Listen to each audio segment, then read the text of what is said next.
కొండపాక మండల సాంఘిక సంక్షేమ గురుకుల పాఠశాలలో విద్యార్థులను చితకబాదిన పీటీ టీచర్. ఓవైపు ప్రభుత్వం పేద విద్యార్థులకు గురుకులాలు, వసతి గృహాల్లో అన్ని రకాల విద్యలను నేర్పిస్తూ నాణ్యమైన విద్యాబుద్ధులు నేర్పించాలని నిర్ణయాలు తీసుకుంటుండగా ఉపాధ్యాయులు మాత్రం ప్రభుత్వ నిర్ణయాలకు భిన్నంగా తమకేం పట్టనట్లుగా వ్యవహరిస్తూ విద్యార్థులను చితకబాదుతున్నారు. అన్యం పుణ్యం తెలియని విద్యార్థులపై దాడులు చేస్తూ పైశాచిక ఆనందం పొందుతున్న ఘటన కొండపాక మండల సాంఘిక సంక్షేమ గురుకుల పాఠశాలలో చోటు చేసుకుంది. ఒకరినో ఇద్దరినో కాదు, ఏకంగా 30 మంది విద్యార్థులకు కాళ్లపై వ్యాయామ ఉపాధ్యాయుడు దాడి చేసి గాయపరిచాడు. సిద్దిపేట జిల్లా కొండపాక మండలంలోని దుద్దెడలో గల గురుకుల పాఠశాల విద్యార్థులపై వ్యాయామ ఉపాధ్యాయుడు వాసు వ్యాయామం పేరుతో కర్రతో చితకబాదాడు. అయితే ఈ విషయం తెలిసిన విద్యార్థుల తల్లిదండ్రులు చిన్నారులను ఆసుపత్రికి తీసుకువెళ్లారు. దీంతో విషయం తెలుసుకున్న సిద్దిపేట జడ్జి స్వాతిరెడ్డి గురువారం పాఠశాలను సందర్శించి విద్యార్థులపై జరిగిన దాడి గురించి విచారణ చేపట్టారు. ఈ సందర్భంగా న్యాయమూర్తి మాట్లాడుతూ విద్యార్థులపై ఇలాంటి దాడులు బాధాకరమన్నారు. అలాగే పాఠశాలలోని బాత్రూంలు అపరిశుభ్రంగా ఉన్నాయని పేర్కొన్నారు. ఈ దాడికి పాల్పడిన వ్యాయామ ఉపాధ్యాయున్ని విధుల నుండి తొలగించాలని విద్యార్థులు డిమాండ్ చేస్తున్నారు. అయితే ఇందుకు కారణమైన ఉపాధ్యాయుడిపై ప్రభుత్వం, న్యాయమూర్తి ఎలాంటి నిర్ణయం తీసుకుంటుందో వేచి చూడాలి.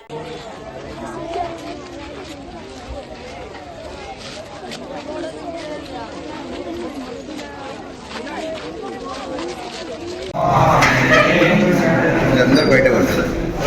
అందరూ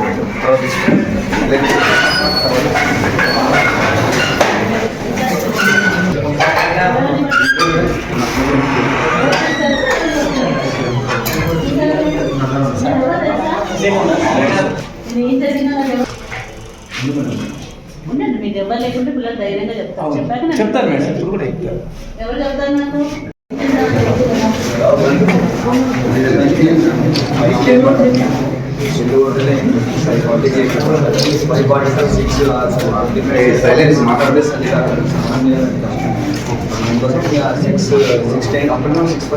రెడీ వస్తుంది తవాల్చుకుంటే ఉన్నాం సార్.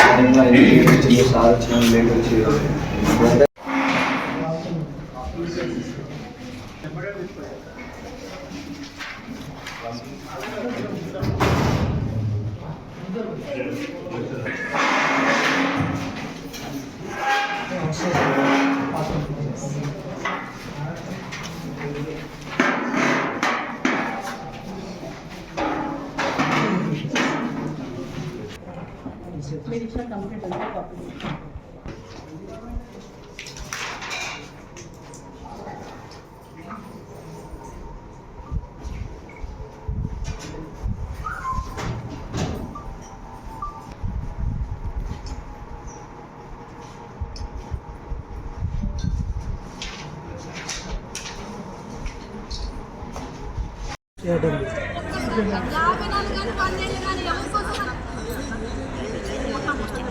అసలు చెప్పాలంటే 5కి లేపాలన్నా. ఇక వాచ్మెన్ 5:40కి లేపిండు. మాకు 5:40కి లేపితే ఇక 20 మినిట్స్ అంత మార్నింగ్ ఎట్లా స్నానం చేసాను చెప్పండి. అసలు చేయని కూడా అంత లేదు, అంత సార్లు ఉంది ఇక్కడ. ఇక 5 మినిట్స్ దాకా జర బ్రష్ చేసుకుంటే అట్లా అయినాం. అయ్యేసరికి 5:50, 5:45 అట్లా అయింది. అయ్యేసరికి పీడీ సార్ అప్పుడు 5:55 పీడీ సార్ వచ్చిండు. రాగానే ఇక ఇంకో 5 మినిట్స్లో మేము అందరికీ కాల్ అయితే మంచిది, లేకపోతే అందరికి పనిష్మెంట్ అని చెప్పిండు. ఆల్రెడీ అప్పటికే కట్టె పట్టుకొని వచ్చింది. ఇక కట్టె పట్టుకొని రాగానే మేము ఏం చేసినాం, ఇక సార్ గురించి ఆల్రెడీ తెలిసింది మాకు, ఎట్లా సార్ కొడతా అని చెప్పి ఇక సార్ ఇంకా లేట్ అయితే ఇంకెక్కువ కొడతా అని చెప్పింది సార్. సరే అని చెప్పి స్నానం అత్తరిపోతే వేసినాం. టవల్ అట్టుకుని తుడుచుకోలేదు. ఇక డైరెక్ట్నే అడిగి ఇటు వచ్చేసినాం. వచ్చేవారికి సార్ ఇక్కడ ఆపిండు 5:55 అట్లా ఆపిండు. ఇక ఆపిన అందరినీ కొడుతున్నాడు. 19 మెంబర్స్. అంటే మీరు రీజన్ ఓన్లీ లేట్ అవ్వడని? ఇంకా లేట్ కూడా కాలేదు. ఇంకా అదే స్టడీకి 6 కూర్చోవాలి. ఎగ్జాక్ట్ 6 నుంచి 7 దాకా స్టడీ. కానీ 6 లోపే సార్ పని. నా పేరు గణేష్, నేను ఫస్ట్ ఇయర్ ఎంపీసీ. అది పొద్దున మేము 5కి లేవాలి. 5కి లేపలేదు మేము. లేకపోయేసరికి అంటే మాకు 6కి స్టడీ అవర్ ఉంటుంది. సక్సీడ్కి ప్రిపేర్ అవుతుందండి. ఫైనల్ ఎగ్జామ్ సక్సీడ్ పెడతాం, టెస్టులు పెడతాం. అయితే టెస్టులు పెడితే ఏమైందంటే మేము మార్నింగ్ లేకుండా 6కి అట్లా మేము లేట్గా లేచినాము. వాటి మేము కొద్దిగా లేట్ లేపాము. అయితే మేము బయట స్నానాలకు వెళ్ళినాము, లేట్ అయింది. అప్పటికే మా స్టడీ అవర్ సార్ ఉండే డ్యూటీ సార్ ఉన్నారు, కృష్ణ సార్ వచ్చేసింది లోపలికి. ఆయన వచ్చి ఇక్కడ మేము మొబైల్ ఎక్కేసరికి అందరం వెనకాల ఉంటే అప్పుడు సారు మీరు ఇంకా సార్ వచ్చి ఇంకా రాలేదనుకుంటే సారు లైన్ నిలబడి 10th వాళ్ళు మమ్మల్ని కొడితే అంటే కొద్ది దెబ్బలు తాకినాయి. అంటే అది అలా మంటగా ఇద్దరికి బాగా సీరియర్గా తాకినాయి. నిన్న సార్ కూడా దానిపైన మాట్లాడారు. మా ప్రిన్సిపల్ లేదు వీపీ సార్ మాట్లాడారు. వీపీ సార్ మళ్ళీ మా పీడీ వాస్తారు కూడా దాని గురించి మాట్లాడండి, మా గురించి చెప్పిండు అని. ఇక అంటే ఇది ఫస్ట్ టైం ఇట్లా జరగడం. ఇక మళ్ళీ మేము అంటే మొన్నటి దాకా మంచిగా అయిందని ఇక అది మా బ్యాడ్ లెక్క ఎట్లా నిన్న ఈ ఇన్సిడెంట్ జరిగింది. నిన్న దీనిపైన మా పేరెంట్స్ కూడా వచ్చారు. పేరెంట్స్ కూడా మాట్లాడి మా జడ్గో మేడం కూడా వచ్చింది.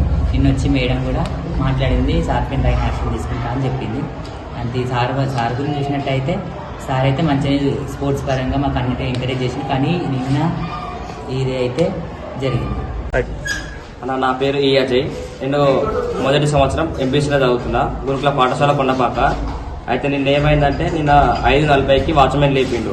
అయితే 6 గంటలకు స్టడీ కూర్చోవాలి. మేము కరెక్ట్ 6 గంటలకు కూర్చోవాలంటే మాకు 20 నిమిషాలు మాకు సెట్ కావాలి. అయితే కొంచెం లేట్ అయింది. 20 నిమిషాలు మాకు టైం గారిపోవాలి. ఇంకొక 10-15 మినిట్స్ ఎక్కువ అయింది. మాకు ఎక్కువ అయినందుకు సార్ ఇట్లా వరుస పట్టి కొట్టిండు. ఇట్లా వస్తుంటే నడుము మీద తాకింది, చేతి తాకింది. కొంచెం అన్నం మాత్రం తినడానికి ఇబ్బంది అవుతుంది, పెన్ను బట్టి రాయడానికి ఇబ్బంది అవుతుంది. ఇట్లా ఈ చేయికి తాకింది, 4 ఏళ్ళు. పనేసియా మెరిడియన్ హాస్పిటల్స్ ప్రతి సామాన్యుడికి అందుబాటులో అంతర్జాతీయ వైద్య ప్రమాణాలతో వైద్యం, 24 గంటల అంబులెన్స్ సర్వీసుతో పాటు అత్యవసర సేవలతో ఏర్పాటైన చికిత్సా విభాగం. మా దగ్గర గుండె సంబంధిత, మూత్రపిండ, కాలేయ, కంటి జబ్బులకు, మోకాళ్ల శస్త్ర చికిత్సతో పాటు కోవిడ్-19, బ్లాక్ ఫంగస్ వంటి వైరస్లకు, అన్ని రకాల ఆరోగ్య సమస్యలకు నమ్మకమైన అత్యాధునిక వైద్య చికిత్సను అందిస్తున్న హాస్పిటల్ పనేసియా మెరిడియన్ హాస్పిటల్స్. మీ ఆరోగ్య సమస్య ఏదైనా ఇప్పుడు పరిష్కారం సాధ్యం. సంపూర్ణ ఆరోగ్యం కోసం సంప్రదించండి panacea meridian hospitals, opposite Bheeramguda కమాన్, RC Puram, Sangareddy district, pin code 502032. సంప్రదించాల్సిన ఫోన్ నెంబర్ 0845524177 మరియు 7893757770.